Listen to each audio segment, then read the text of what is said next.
All eyes on Starmer. Labour leader's bold Commons speech challenges Sunak on key issues. It was one of those rare moments in Parliament when the mood shifts before a word is even spoken.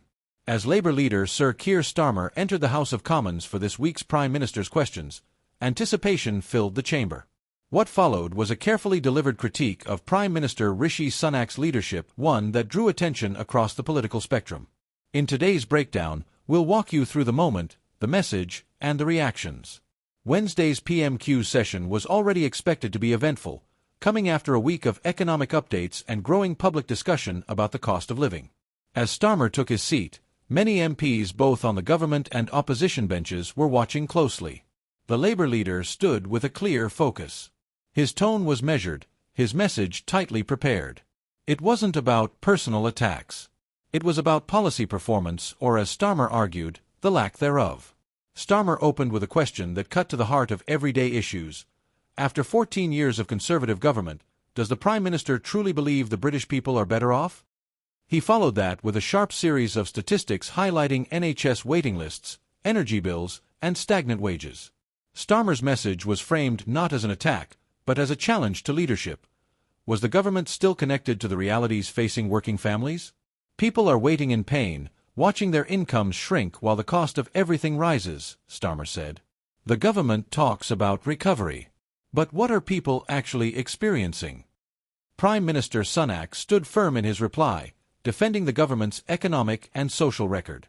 He pointed to falling inflation rates, a decline in energy costs, and increased investment in British manufacturing as signs of progress. We inherited a difficult situation and made difficult choices, Sunak said. But those choices are working. Inflation is down, jobs are up, and we're putting money into the services people rely on. Sunak also took a moment to push back on Labour's approach, accusing the opposition of offering criticism without clear alternatives. We can't build the future on slogans, he added. One of the standout moments came when Starmer challenged the Prime Minister on housing. He cited reports showing a decline in affordable housing construction and rising rent prices across major cities. Generation after generation is being priced out of the housing market, Starmer said. What is this government's answer? Sunak responded by listing policy initiatives aimed at expanding home ownership, such as Help to Buy and planning reforms. But the tension in the room suggested that housing along with the cost of living remains a point of friction where many voters still seek clearer answers. Within minutes, the exchange made headlines. Political commentators described it as one of Starmer's more focused and policy-driven performances in recent sessions. Labour MPs praised the speech as a clear contrast in leadership styles.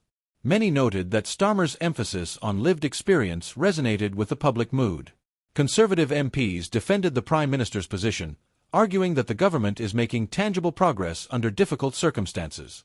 They also questioned whether Labour's criticisms came with realistic solutions. Public response was split but engaged. Clips of the session quickly circulated online, with users debating whether Starmer's critique reflected the truth of life in Britain or merely pointed out familiar problems without answers. With a general election approaching, every exchange like this is about more than just policy, it's about leadership, vision, and credibility. Starmer's speech was clearly aimed at presenting himself not just as an opposition leader, but as a Prime Minister in waiting. Sunak, for his part, continues to frame his leadership around stability and resilience, drawing a contrast between Labour's call for change and the Conservatives' emphasis on continuity. This Commons moment didn't end in fireworks, and that may be the point. It was a battle of ideas, not outrage. And that's exactly the tone many voters are looking for. So what do you think? Did Starmer raise the right questions, or is Sunak right to say that real progress is already underway? Moments like these matter not because they go viral, but because they tell us how our leaders are thinking, responding, and preparing for the challenges ahead. Leave your thoughts in the comments below, and if you want balanced, fact-driven political coverage you can trust, don't forget to like this video, subscribe to the channel, and hit the bell icon so you never miss a story. Thanks for watching, and as always, stay informed.